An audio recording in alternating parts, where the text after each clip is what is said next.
Association Championship Drag Racing.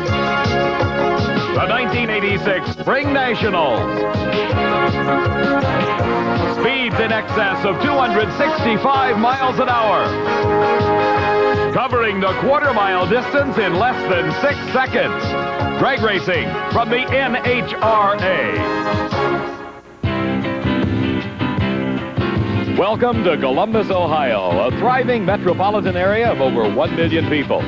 As with so many communities throughout the Midwest, its growth was directly connected to an historical phenomenon known as the National Road. With construction beginning in 1813, this trail connected Cumberland, Maryland, and Vandalia, Illinois, and served as the main thoroughfare by which what was then known as the West was settled.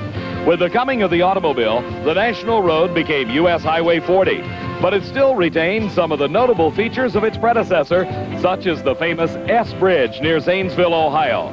Highway 40 served as the main east-west artery for over half a century, until it was displaced by the interstate system. But still, once a year, the National Trail jumps back into prominence as it becomes the focal point of the motorsports world. Hello, everybody. I'm Dave McClelland, and this is National Trail Raceway and the 22nd annual NHRA Budweiser Spring Nationals. Over 600 cars from throughout the United States have come here to compete for the nearly $900,000 in prize money. Working with me today, as always, is my good friend and expert commentator, Steve Evans. Well, David, if those pioneers could have harnessed the horsepower in this particular covered wagon, that trip from Cumberland to Vandalia wouldn't have taken nearly so long. Instead of 50 days at 12 miles a day, just about 2 hours at 260 miles per hour. This is the beautiful streamliner of Gary Ormsby that we've talked about before. But here at Columbus, it is finally reaching its full potential. The #1 qualifier at 5.45 seconds, and in round number 1, Gary dispatched Texan Eddie Hill. But the big news in round number 1 was the early departure of a superstar. Right, David? Steve, the huge crowd on hand for this 22nd annual Spring Nationals got the race of the weekend when the reigning Top Fuel world champion, Don Garlits, faced the newest star in championship drag racing, Dan Pastorini. Garlits, operating his museum of drag racing in Ocala, Florida, has some 30 years experience in Top Fuel racing, while Pastorini won the recent Southern Nationals, but has faced nothing but problems here at Columbus. Yep, that's a truck. Dan Pastorini's new truck. And it has been an important player in this weekend's Pastorini saga. You see, last weekend his old truck blew up in Seattle, and the truck doctor said the only thing worth saving was the generator. What to do without a truck, and you're in Seattle, Washington? Well, he called Kenworth, and they said, Dan, we're going to do you a favor. We'll sell you an 85 for not much more than a Volkswagen. He took him up on that, met a friendly truck driver to help him drive. Now, they left Seattle on Wednesday, didn't get here until late Friday night. Saturday morning, there was no pit space left except for what you see here. Immediately, the rig got stuck in the mud. They unloaded the race car in the mud, got it in the lanes, had one shot to qualify, and pulled it off. All in all, I think it's going to be a long time before the truckers start calling Dante king of the road.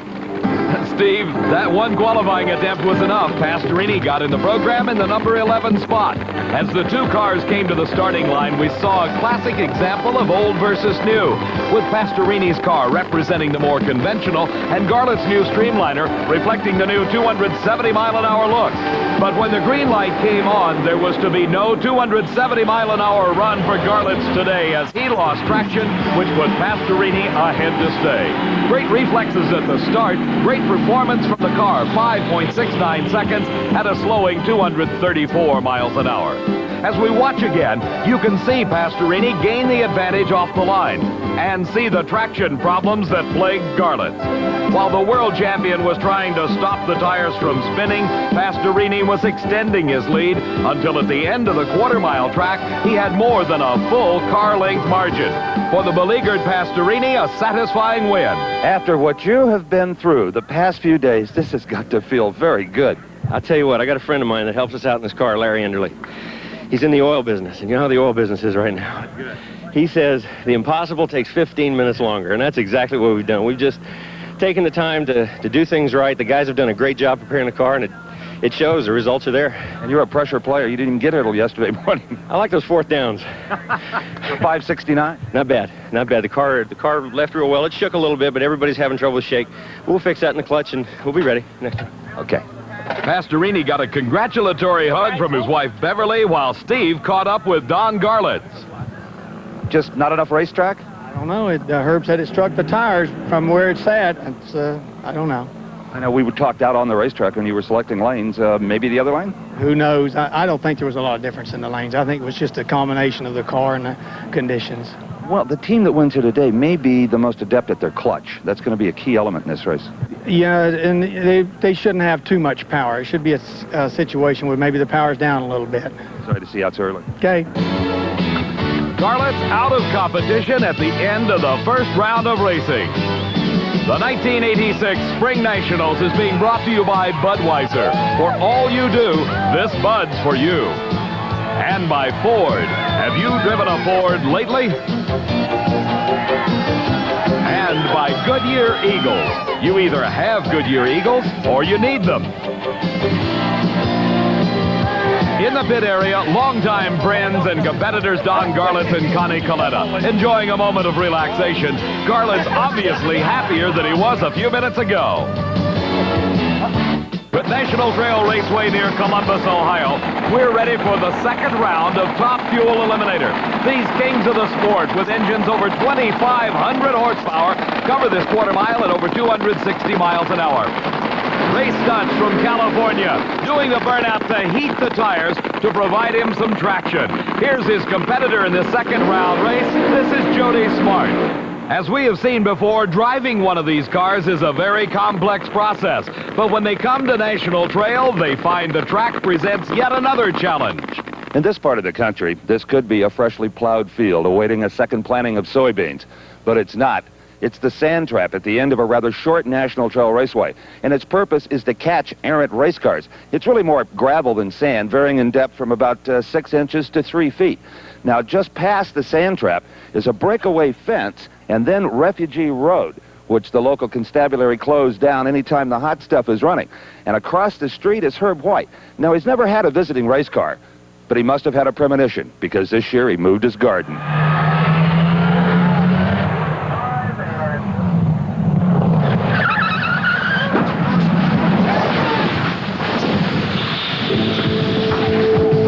Wild ride by Gary Phillips. In a qualifying attempt in Funny Car Eliminator, Gary Phillips met the challenge of the sand trap and ended up in Herb White's front yard. Once again, the safety regulations of the National Hot Rod Association proved their worth as Gary Phillips emerged unhurt. As we watch again, Phillips approached the finish line, the engine exploding into a ball of flame, the fire continuing to burn, Phillips trying to maintain control of the vehicle as it crossed over into the other lane of the racetrack. The parachute deployed, but the car began to come around, the left rear tire exploding from the heat, the body melting into a mass of fiberglass. Incredibly, Phillips continued to steer the car, and as these graphic pictures captured by our Diamond V Sports cameraman Jeff Kelty proved, he entered the sand trap head-on and came to a slowing stop in Herb White's front yard. And by the way, Mr. White cooperates fully with the NHRA with respect to this circumstance. On the starting line, Top Fuel Eliminator, round number 2. In the lane nearest the camera is Ray Stutz. In round number 1, Stutz defeated Hank Endres. He is racing against Jody Smart. Driving for John Kerry, Smart defeated former world champion Gary Beck in the first round.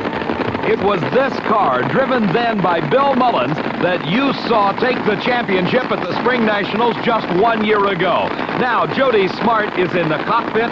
Ray Stutz, a Californian, racing here in Ohio in the near lane. Both cars approaching the starting line very gingerly. When they're set, it's a green light start, and Ray Stutz pulls to a big lead. But here comes Jody Smart. It's close at the finish, and it is Ray Stutz by half a car length. The crew very happy with the performance, but look, no parachute for Jody Smart. He's approaching that sand trap, trying to get the car slowed down, and the sand trap does its job. It goes just across the road and comes to a halt once again in Herb White's front yard. Looking in replay, you see Ray Stutz. He has got about a half a car length lead the last half of the racetrack. He holds on to that to the finish. But while the race was over, that's when the action really began for Jody Smart. He attempted to deploy the second parachute, but it failed to come out in time. Smart slid across the gravel, the car slowing drastically. Smart drove it into the fence, across the road, and into the field. What goes through your mind? Keep it straight. Don't try to turn. Yes, through the years we've seen what happens to people when they try to turn, and you really get into a lot of trouble there. So you got to go right into the pit, what it's made for, and it really works great. Jody Smart obviously okay, the NHRA safety safari moving the car, and other than a little bent bodywork, I don't think it's hurt that bad. Steve, a great driving job by Jody Smart, saving not only himself, but the race car for John Kerry. Here's Dan Pastorini. We saw him beat Don Garlits in the first round in spite of all the problems that Pastorini's experiencing this weekend. In this race, he is against 24-year-old Darrell Gwynn. Gwynn, the youngest driver in competition this weekend in Top Fuel Eliminator. We saw him earlier this year win the Winter Nationals crown. Gwynn in the far lane, Pastorini in the near lane. Both these drivers have won a national event championship thus far this season. Another great start for Pastorini, but he smokes the tires. Here comes Gwynn. He can't catch him. Pastorini wins it. A great elapsed time, 5.60 seconds. Before we go to the next race in Top Fuel Eliminator, here's Steve with upset winner Ray Stutz. I have followed Ray Stutz's career for a number of years, since the day he started driving, as a matter of fact, and I'm proud to say this is the furthest you've gone in NHRA national event competition. A good day so far. So far, we're doing real good. Our crew has just been fantastic. Everyone here, we don't get no one's on a payroll. We're just all here trying to make enough to go home on. Well, a fireman from Pomona, California, it's a good thing they give you time off anyway to do this thing. That's the only way I could do this. That car is not by any means new. No, it's 3 years old, but it doesn't really have that many runs on it, per se, as far as what everyone else has, but it is an excellent race car. And that race car carried Ray Stutz to a big win over Jody Smart. Here is one of the high-tech race cars in Top Fuel racing, Joe Amato, racing against a longtime veteran, Gene Snow. It was back in 1974 that Gene Snow won the funny car title here. In the first round of Top Fuel racing, Snow defeated Dick LaHaye. Joe Amato from Old Forge, Pennsylvania, took on Richard Holcomb, came out the winner in the first round. Amato with the new canopy and closing the cockpit. Another of the streamlining efforts that has begun to invade Top Fuel Eliminator racing. Based on first-round performances, Gene Snow's got to be considered the favorite. He was 0.02 of a second quicker in his run. That gave him the lane choice, and he took the lane furthest from the camera. And it is Amato out in front. Amato builds the lead, continues to hold him, but the engine goes away. He holds on for the win. Joe Amato, 5.75 seconds. The engine going away is displayed in the speed at 207 miles an hour. So Joe Amato turns a performance disadvantage into a victory. It was a perfect start for both cars. They left the starting line at the exact same moment. Amato had a slight advantage. As you can see when they pass the Diamond V camera, Amato by just a wheel length is ahead of Gene Snow. Then the engine starts to go away. The trail of smoke indicating problems, a slight fire, but Amato by half a car length and a big victory. Well, Joe, a victory will put you in the semis, but there's going to be a lot of work to do in your pit.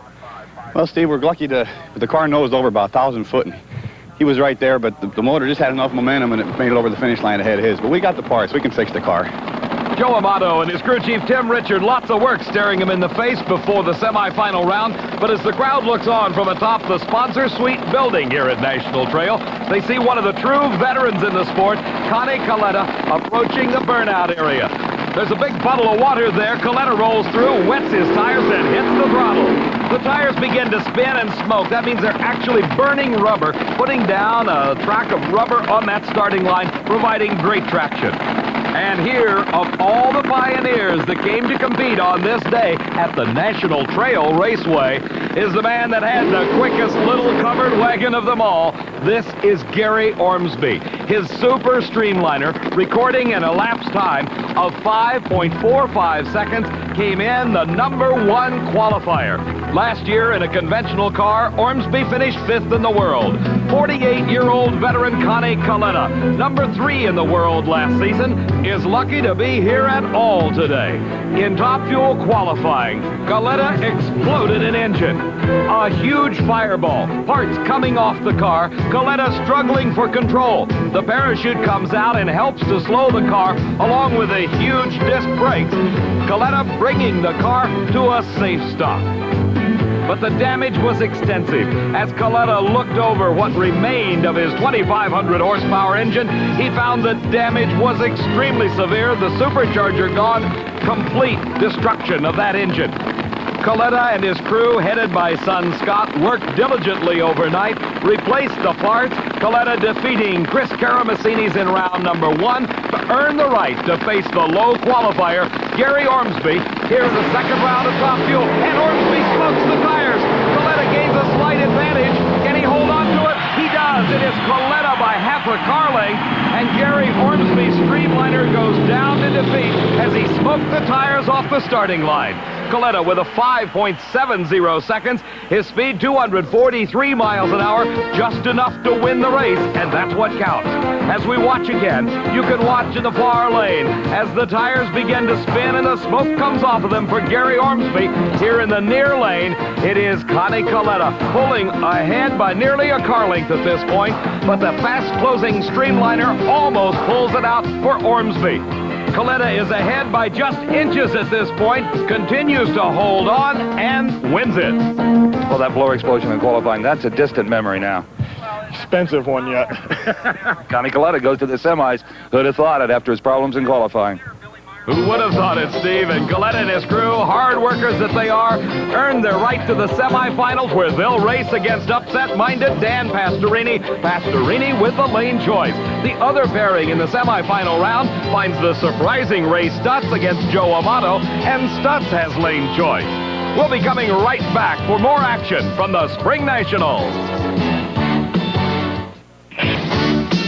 A huge crowd jammed into National Trail Raceway near Columbus, Ohio for the 22nd annual running of the NHRA Budweiser Springnationals, and in Joe Amato's pit area. Calm, cool, and collected would be the phrase to describe this group as they go about their assigned tasks in replacing the engine that gave Joe so much trouble in the previous round.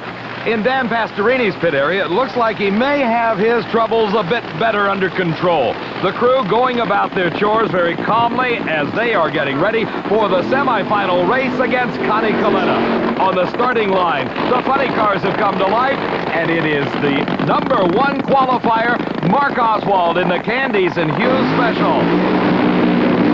Oswald qualified at a 5.65 seconds, the quickest car here and the fastest in funny car racing at a speed of over 259 miles an hour. Oswald, in his march to the World Championship, won the Springnationals back in 1984. 84 was a good year for Billy Meyer. He won 3 events that season, but he has fallen on somewhat hard times since then, having yet to collect a victory. Mark Oswald from nearby Cincinnati, Ohio, has had his share of problems. He did not win a race throughout 1985, but has regained some of his consistency that carried into that 84 World Championship. Oswald in the far lane. It is Meyer in the near lane with the advantage off the starting line, but Oswald has had the speed all weekend and proves it once again. Some engine problems for Billy Meyer. Car owner Paul Candy is very pleased with the performance at over 253 miles an hour. Mark Oswald records a 5.79 second elapsed time. When you talk about technology, one name comes to the forefront in funny car racing, that of Kenny Bernstein. The reigning world champion, Bernstein, always on the leading edge of whatever development will make this funny car go down the racetrack quicker and faster than any other. He is racing against one of the longtime veteran car owners and engine builders, Roland Leong's vehicle, driven now by the latest in a long series of drivers, Johnny West. Formerly campaigning his own funny car out of the Phoenix, Arizona area, West joined the Leong team about a year ago. Kenny Bernstein and crew chief Dale Armstrong, a disappointing season thus far, are still the leaders in technology. When you're looking for the latest in aerodynamics, all you have to do is stop by the pit of world funny car champion Kenny Bernstein. Now here is Dale Armstrong's newest device that he's learned through all the wind tunnel testing. These are called vortex generators. Now what happens here, as the air flows over and between these generators, it causes the air to swirl. And swirling air will follow a contour better than smooth air. So they'll get more downforce off of the rear deck and the rear spoiler. But even with all this continuing technology, Kenny has still struggled a bit this year. And we talked about that earlier. At what point do you feel you've got to get in that winner's circle to defend the world title? Well, I think you've got to get in it right now this weekend at Columbus, Ohio, immediately. The race for the Winston Championship is very tight, as you know. 7 cars within 600 points. It doesn't take much to make up a lot of room. Luckily, no one's run away with it yet, so we're still in good shape. We just need to make a move. Let's hope it all works today. I hope so. It was a runaway a year ago, though, for this man when he won 6 national event titles on the march to the World Championship. Johnny West is the man that is trying now to put a halt to Kenny Bernstein's efforts today at the Springnationals.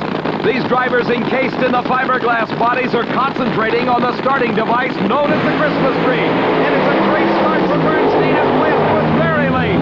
And Bernstein a smooth run to the quarter mile. And crew chief Dale Armstrong says that's the way it should be done. The elapsed time, 5.67 seconds. His speed, 256 miles an hour for Kenny Bernstein, advancement to the semifinal. After a long, smoky burnout, John Force brings his Chevy Cavalier to a nice, slow stop as his competition fires the 2,500 horsepower nitro-burning engine that is encased in this fiberglass body. This is Brad Tuttle. Tuttle first burst onto the scene at the Winter Nationals when he qualified well in the funny car field. Then coming to this Spring Nationals event, he qualified in the number 7 position. Tuttle calls his car the Nitro Bandit, and here in round number 2 is facing some stiff competition against John Force. In round 1, Tuttle had a fairly easy go of it against Della Woods, but this time it might be a bit different, as John Force qualified in the number 3 position, defeating in round 1 Jerry Caminito. You'll find no racer as dedicated to winning as is John Force. Why? Because he has been runner-up 6 times. He is what is called the proverbial bridesmaid, and that could spell trouble for Brad Tuttle. You've got to know that John Force has had it with not winning a drag race. You can almost feel the intensity emanating from John Force in his car as he comes into the staging beams to race Brad Tuttle. In Tuttle red light, he was thinking about it, but for Force it's an easy go. He automatically advances into the semifinals as Brad Tuttle left the starting line too soon, thus disqualifying him from further competition, giving the win automatically to John Force. But Force could only run a 5.95 second elapsed time at only 229 miles an hour. That may cost him if lane choice becomes a factor. As we watch again, you see Brad Tuttle leave too soon, the red light glowing on the Christmas tree, the win automatically to John Force. Well, John, I've heard you say a lot of times, all you need is a little luck. Well, you just got some with that red light. Well, we had a little luck, and the car did fall off a little bit. But you're right, and I've heard you say this a lot of times. So we're going to go back and we're shoot it again. And if this thing don't win me a drag race, I'm going to start punching holes in this race car. Well, Steve, maybe that's why they call him Brute Force. On the starting line, it is Tom McEwen and Paul Smith. They both have their emergency hatches open for 2 reasons. One, it lets the smoke out of the car after the burnout and brings some fresh air in for the drivers. The drivers are inside that cockpit, sitting behind that big engine. Paul Smith, driving for Fred Castronova, has yet to win a national championship event. Tom McEwen, the most recent winner of the Cajun Nationals down in Baton Rouge, Louisiana. We've talked about John Force trying to get a win. Here is a man that has been a star in championship drag racing for over 20 years, and it was just 1 week ago that he annexed his 3rd title. In that final round race at State Capitol Dragway, McEwen had an easy go as Billy Myers smoked the tires off the starting line. Tom McEwen, the funny car champion at the Cajun Nationals. But now, he is taking his Corvette-bodied entry to the starting line against Paul Smith. Smith defeated local favorite Jim Head from Columbus, Ohio in the first round of competition, while Tom McEwen beat Ed McCulloch, who has already won 2 NHRA events in 1986. A good start for both cars. Smith beginning to smoke the tires slightly, and McEwen to the finish line and into the semifinals. 5.81 seconds, 249 miles an hour, the speed for McEwen. He'll be pleased with that, trying to step the car's performance up just a bit, because he's going to have to race Kenny Bernstein, with Bernstein getting lane choice in the semifinals. The other race finds the number 1 qualifier, Mark Oswald, having lane choice against John Ford. Back in the pit area, there's lots of action going on in all the categories, but one of the nice things about drag racing is help your friends. And Don Garlits, losing to Dan Pastorini in round number 1, is now helping Connie Coletta in his effort in the semifinals. We'll be coming right back to Columbus, Ohio, and the Springnationals in just a moment. At the Budweiser Springnationals, I'm Dave McClelland along with Steve Evans, and we're in the pit area of Tom McEwen. Every crew member has his assigned task, and they go through this procedure between every round of competition. McEwen will be racing one of the best as he takes on Kenny Bernstein, who ended up in the number 2 qualifying spot at the Springnationals, just 0.02 of a second behind Mark Oswald. But as impressive as all this is, it represents only a minute fraction of what can be found in the pits at any NHRA national event. This incredible creation has been selected as the best appearing car of this year's Spring Nationals. It's Frank and Linda Maisie's Double B altered Trans Am. It competes in Competition Eliminator. Well, it's a Pro Stock style Trans Am body and chassis, but the engine is a supercharged early model Chrysler Hemi. Interesting car, and very typical of over 600 cars you'll find in the pit area at any NHRA national event. Now, due to our time constraints, we're only able to show you the pros, but when you come in person, you're welcome in the pit area up close to beautiful machines like this. You can take pictures, get autographs, have a heck of a lot of fun. Now, they're sportsman cars. They call them sportsman cars, but really in name only, as they compete for substantial cash awards and world championships just like the pros. And one of the most prestigious awards is the Sportsman Cup. That's a trophy awarded at the end of the year to the top sportsman racer, and it's stuffed with over $15,000 in cash. So about the best investment you can make when you come to one of these races is a pit pass. Get up close. And Steve, in that competition eliminator category, Tim Cole, the winner. In top alcohol funny car, Pat Austin. Lee Young won the top alcohol dragster title. In super gas, Iggy Bachesco, the winner. Super stock, raced over, stock, Mark Wolf, and of course all those categories in competition for that Quaker State Sportsman's Cup. Back on the starting line, here's the man that's been the spoiler in Top Fuel racing thus far, Dan Pastorini. Defeated Don Garlits round number 1, defeated the rising new star, Darrell Gwynn, winner of the Winter Nationals in round 2, but now has got to face Connie Coletta. He and his son Scott, who's checking over the engine in that car, along with help from friends like Don Garlits, have tried to overcome the blow that came when they exploded that engine in qualifying.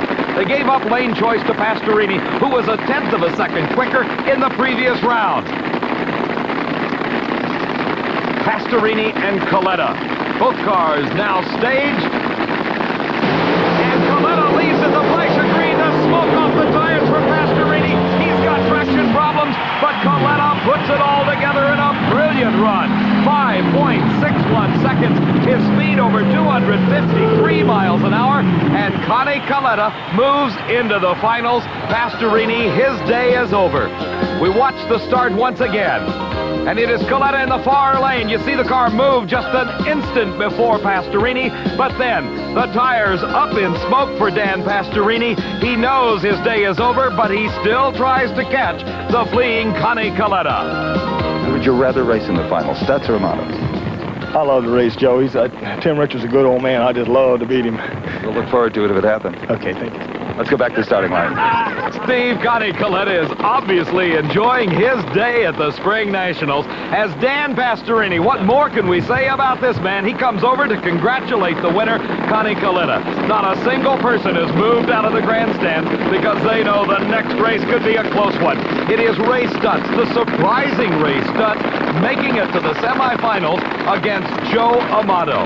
We heard Coletta say he'd love to run Joe Amato, but Ray Stutz, the California Rattler car, wants to put a stop to that. Why does he call it the Rattler? Because as a hobby, this fireman raises snakes. In fact, he uses some of the proceeds from that snake farm to help finance this independent operation. Against one of the most heavily financed teams in the sport, that of Joe Amato, Ray Stutz is going to have to coil every bit of his striking power. Amato with the nose piece designed to put the downforce on the front wheel so he can steer this monster. And Stutz smokes the tires. Amato streaks for the finish line. He's holding it all the way through, trying for lane choice. Did he get it? Yes, he did. By 1/100 of a second, 5.60 seconds, 253 miles an hour. So as we go into the final round of Top Fuel Eliminator, Joe Amato has lane choice over Connie Coletta. Both of these drivers reached the finals by virtue of their opponents smoking the tires. And the clutch settings, as we heard Don Garlits say earlier, can be all important on this racetrack. And that's what this man, Mark Oswald, is so seriously concentrating on. The clutch adjustment to the Candies and Hughes funny car, getting ready for the semifinal round. Down at the finish line, it's a very happy Joe Amato, receiving a hug from his wife, Jerry, after his big win over Ray Stutz. The loser Stutz in to offer his good wishes to Joe Amato. At the Spring Nationals at National Trail Raceway, if peaceful could be a description of a pit area, that's the way you'd have to describe John Force's operation. Crew Chief Austin Coyle directing his charges in preparing John Force's car for the semifinal race. But first, it is Pro Stock Eliminator time, and this is the factory hot rod competition. A Pontiac Trans Am Firebird, driven by Butch Leal from the Columbus, Ohio area, will be going against a Chevrolet Camaro from California, owned by Bill Orndorff and driven by Jerry Ekman. Ekman reaching the semifinals, the furthest in national event competition ever. Butch Leal won his first event in 1985, taking home the Southern Nationals title. These cars are powered by 500 cubic inch engines. They run on racing gasoline with two 4-barrel carburetors. They are very exotic race cars. Ekman gets a very slight advantage, but quickly the power of the Pontiac proves out for Leal, and he pulls out a one-car length victory as car owner Gil Kirk very happy with this win. 7.63 second elapsed time. His speed 182 miles an hour, and that puts Leal into the finals. Jerry Ekman in the far lane gets just a very, very slight advantage at the start, and that's most unusual as Butch Leal is noted for his starting line reflexes. But Leal in his Pontiac has pulled out to a very slight advantage at this point. He continues to extend it inch by inch, foot by foot, until at the finish line, it is a one-car length margin of victory for Butch Leal. Our final pair in the semifinals find a Chevrolet against an Oldsmobile. The car in the near lane is driven by Joe Lapone Jr. Joe won his first NHRA national event, the last race of last year, the World Finals. He is racing against Warren Johnson from Duluth, Georgia. Johnson has a 2-race win streak going. First, he won the Southern Nationals. Then, just a week ago, he defeated Butch Leal to take the Cajun Nationals title. Lapone, driving a Chevy Camaro, has for his crew chief one of the most innovative engine builders of all time, Bill Grumpy Jenkins, who is looking intently at the rear of the vehicle as Lapone comes into the staging beams. And with the front wheels off the ground, Warren Johnson has got a very slight advantage. Joe Lapone trying to hang on. But at the finish line, it is Warren Johnson into the finals for the third week in a row. Johnson 7.61 seconds. His speed 183 miles an hour. Lapone was close at 184, but this sets up a rematch of last weekend. Warren Johnson against Butch Leal. Meantime, back in the Top Fuel pit area, good friend Don Garlits on hand once again to help Connie Coletta get his mount readied for the match against Joe Amato. The crew looking over the engine, making the final preparations. A lot of work goes into these vehicles between every round of racing as that engine comes down to the bare block, every part checked and replaced. They have completed that work on the Candies and Hughes Special, and Mark Oswald, the 1984 world champion, is ready to go against the man that has been runner-up 6 times in national event competition, John Force. But to get into his 7th final round appearance, Force has got to get by Mark Oswald, who seems to have regained some consistency. Oswald has about a car length lead. He holds on to it. The parachutes come out, and Oswald is into the finals with a 5.76-second elapsed time. His speed over 255 miles an hour. Force gave it a valiant effort, topping 253, but it was only a car length behind to keep him out of his 7th final round appearance. Here's the man that has had the quicker elapsed times of eliminations throughout the day. That's Kenny Bernstein. He will be racing Tom McEwen to earn the right to match up against Mark Oswald. Well, for Mark Oswald, the Candies and Hughes team, another strong mid-570s elapsed time. Just what you wanted to do. Yeah, I hope it's going to be good enough. We have to see what Bernstein does here. Whoever wins this race here, how they run will determine what we do. It'll determine what lane you're going to be in, too. Exactly. A lot of drivers are complaining a little bit of shake and blurred vision. How about your car? That was the first time it shook, and it wasn't really that bad, How bad does it blur your vision, though, when it gets into that condition? Oh, you can't even see where you're going. The only thing you can do is let off the throttle if it does it too long. Just driving on instinct. Yeah, that's basically what you have to do. Okay, let's go back to the starting line and see who Mark Oswald will race in the final round. It's either going to be Tom McEwen or Kenny Bernstein. Steve, Kenny Bernstein is the defending champion at the Spring Nationals. Dale Armstrong, his crew chief, checking the car over. Starter Buster Couch pointing at something. It's the emergency hatch. Dale Armstrong puts it back down. The car's now staged. And it is Bernstein out first. Bernstein with a big lead. He continues to extend it and wins it by a sizable margin. Going into the finals against Mark Oswald, Kenny Bernstein records a quicker elapsed time. He will have the lane choice. Back in Butch Leal's pit area, it is a tire change taking place. The huge tires that are used to get the traction to propel these cars over 180 miles an hour being changed on Butch Leal's Pontiac before the final round appearance against Warren Johnson and his Oldsmobile. In funny car racing, 2 cars remain. The 1984 world champion Mark Oswald at the wheel of the Candies and Hughes car, and Kenny Bernstein, the defending Spring Nationals champ and reigning world champ. Well, you couldn't ask any more out of a race car or a driver than that performance by Kenny Bernstein, a 572. Kenny, we'll give you lane choice. Well, that's good. It shook real hard and knocked the tire loose again, but that's the same thing it's been doing all day in the right lane. But consistency, as you know, is what wins these things, and Dale and the guys have just done super today and kept it in that area. I hope I didn't hold McEwen up a little. We went through a little different procedure up there than normal, but I hope not. I don't think you did. Sure. Congratulations, going into the finals. Thank you. About time. Final competition coming up in just a moment at the Spring Nationals. Back at the Budweiser Spring Nationals near Columbus, Ohio, the crew on Joe Amato's top fuel car hard at work getting that racing engine ready for the final round appearance against Connie Coletta. Consider that these crews do between rounds a job that would take a couple of weeks on your passenger car. It's absolutely incredible. On the starting line, the final round of Pro Stock Eliminator. The Pontiac of Butch Leal from the Columbus, Ohio area against the Georgia-based Oldsmobile of Warren Johnson. These cars are very exotic racing vehicles. They may look a great deal like the cars that you drive on the street, but in fact they are the most sophisticated race cars in all of championship drag racing. A rematch between Leal and Johnson. 1 week ago, they met on the starting line at State Capitol Dragway in Baton Rouge, Louisiana. The race was decided at the starting line. As the tree was activated, Butch Leal left just a hair too soon, and that big red light was standing on the Christmas tree, indicating the disqualification for Butch Leal. Now it is the Spring Nationals. This is Columbus, Ohio. Completely new day, completely new race. Warren Johnson has the performance advantage. He qualified best. He's got the lane choice by virtue of the better elapsed time in the previous round. Leal stages his car. And it's a red light start for Warren Johnson. Butch Leal automatically takes home the Spring Nationals championship as Warren Johnson leaves the starting line too soon. The pressures are over as Butch Leal has won this race. The crew is overjoyed with this victory.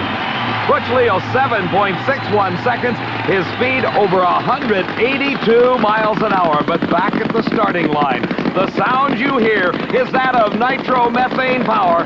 This is the defending champion, Kenny Bernstein. Bernstein in the the semifinals was 0.02 of a second quicker than his competition, Mark Oswald, at the wheel of the Candies and Hughes Special. While these two drivers get set to determine who will be the funny car champion, let's go to the far end and meet our Pro Stock winner. Well, here is one happy driver, Butch Leal. A little role reversal. He red-lighted this time. Well, we're pretty good competitors, you know, in this, Steve, I don't know hardly what to say. He returned the favor, I would say, and it's about time we got in the winner's circle for everybody. We're here at hometown, and this Castro Nationwide car did it, and all the guys at the shop deserve all the credit. I'm just in here driving, that's all. The last two world champions are approaching the staging beams. Mark Oswald, 1984. Kenny Bernstein, 1985. They've both had problems. It's been since the World Finals in '84 that Mark Oswald was even in the final round of any funny car competition. He seems to have regained his consistency, but so has Kenny Bernstein. Oswald leads the starting line first, but Bernstein pulls ahead. Bernstein's got the lead, but here comes Mark Oswald, and by just a few feet, Mark Oswald is the champion of Funny Car Eliminator. That could be considered an upset. The lane choice was to Kenny Bernstein. The performance edge was to Bernstein, but in the finals, Mark Oswald proved to be best. As we watch again, you can see it was a great start for both cars. They leave almost simultaneously. The advantage on the clock goes to Oswald, but the advantage in power goes to Kenny Bernstein. Midway through the race, he has got a lead. He continues to hold that lead until the racetrack narrows down to the final few feet, and then Mark Oswald, in a matter of inches, steals victory. There's a chance that the man under that helmet, Mark Oswald, doesn't even know who won that race. I can tell you, you did. Thank you. I couldn't tell, I'll tell you that. It's plenty close. I came around him in the last little bit. You had to have passed him right in the lights. Yeah, it just was right there. His car looked like it nosed over. He was out ahead of me just a little bit. Well, you outpowered him, just outmuscled him. Really? How quick did he run? Well, you ran a 576, he ran in the 580s. Yeah, made it anyway, enough. Well, you saw him all the way down the racetrack then. Oh, yeah, that was a hell of a drag race. You can't ask for any better than those. Well, let's see, it's been since, what, autumn of '84 that you won one of these things? Good job. Yeah, that's right. It's been a long time for the old Milwaukee Pontiac, but we're finally back. Okay. Indeed they are. Spring Nationals champion, Mark Oswald, car owner, Paul Candies. Steve, like every great driver in all forms of motorsport, Mark Oswald making the rounds of the crew, congratulating them, thanking them for their efforts. Mark himself getting a congratulations from wife Janie as he becomes the funny car champion at the Spring Nationals. It all boils down to two cars remaining at the Budweiser Spring Nationals. This is the final for Top Fuel Eliminator. Two veterans, former world champion Joe Amato from Old Forge, Pennsylvania, to go against 48-year-old Connie Coletta from Ypsilanti, Michigan. It was 19 years ago that Coletta won his first ever NHRA title way back in 1967 when he won the Winter Nationals crown. But it was a long dry spell to the next one, some 15 years until Connie Coletta took his second championship victory in 1982. For Joe Amato, 1984, his best year ever. He won the World Championship. 85 slowed down a bit. The Winter Nationals his only title, and he may be having some problems. There is tape all over the top of the motor on Joe Amato's race car. Amato and crew chief Tim Richards exchanging nods as Amato is encased inside of the canopy that covers the driver's compartment. Amato in the far lane while Coletta getting his tires wiped down to provide the best traction here in the near lane. Both of these cars have been plagued with mechanical problems throughout this event, leading back to Coletta's blower explosion in qualifying. Joe Amato losing an engine in eliminations. Anything could happen in this final. And it is a single for Connie Coletta as Joe Amato never leaves the starting line. Coletta wins the Top Fuel title. The parachute late coming out. There's no chute. It finally deploys. Can he get it stopped in time? He approaches the sand trap with the brakes on full, and Connie Coletta just inches into the sand trap. But he wins the Spring Nationals title while Joe Amato never left the starting line. Amato climbing out of his car had some problems. Our spotter tells us that it was an oil pressure problem for Joe Amato, forcing him to shut the engine off on the starting line, giving the win automatically to Connie Coletta. Well, you know, the race isn't over in this business until you get them stopped, and Connie, you stop with the front wheels in the sand. But who cares at this point? Congratulations. Thank you, Steve. Thank you. An oil pressure problem apparently for Amato. The race was really over before it started. I didn't even know that. No, I didn't even look over there, and we staged, and I stepped on it and went for it. And then you think, oh no, because you knew the parachute hadn't come out. Well, we'd had some troubles with the mechanism underneath it, and I think the wire broke. They kinked it, putting it back in, and I knew we had the second chute, so I was looking for it. Boy, and the motor clean and dry after all of those problems in qualifying. Who'd have thought? Who knows about this game? It'll make you humble sometimes. Indeed it will. Your first win this season, you had 2 last year. Still got a good shot at that world title. That can all happen. It takes the end of the year you start really finding out where it's at. Johnny Coletta, he's won it all here at the Spring Nationals in Top Fuel Eliminator. And here comes the crew. And, of course, his son, Scott. Steve, that whole crew has put in a tremendous amount of effort to reach this point, headed by son Scott Coletta. Our congratulations to all the champions at this Spring Nationals event. We hope you've enjoyed all of the racing, one of the best races we've had the privilege of seeing. For Steve Evans, I'm Dave McClellan, saying so long from Columbus. The executive producer of Diamond P Sports is Harvey M. Pallage. Produced and directed by John B. Mullen. The 1986 Spring Nationals have been brought to you by Goodyear Eagle High Performance Radial Tires. You either have Goodyear Eagles or you need them. And by Motorcraft, quality products for all makes of cars and trucks. Motorcraft exceeds the need. Promotional consideration provided for and a fee paid by Quaker State. Quaker State Motor Oil meets all new car and truck requirements and your driving needs. The big Q stands for quality, always has, always will. Quaker State. And by the Duquesne South Fork Party Grill, offering innovative features that make Duquesne gas grills the choice of discriminating outdoor chefs when you want nothing but the best.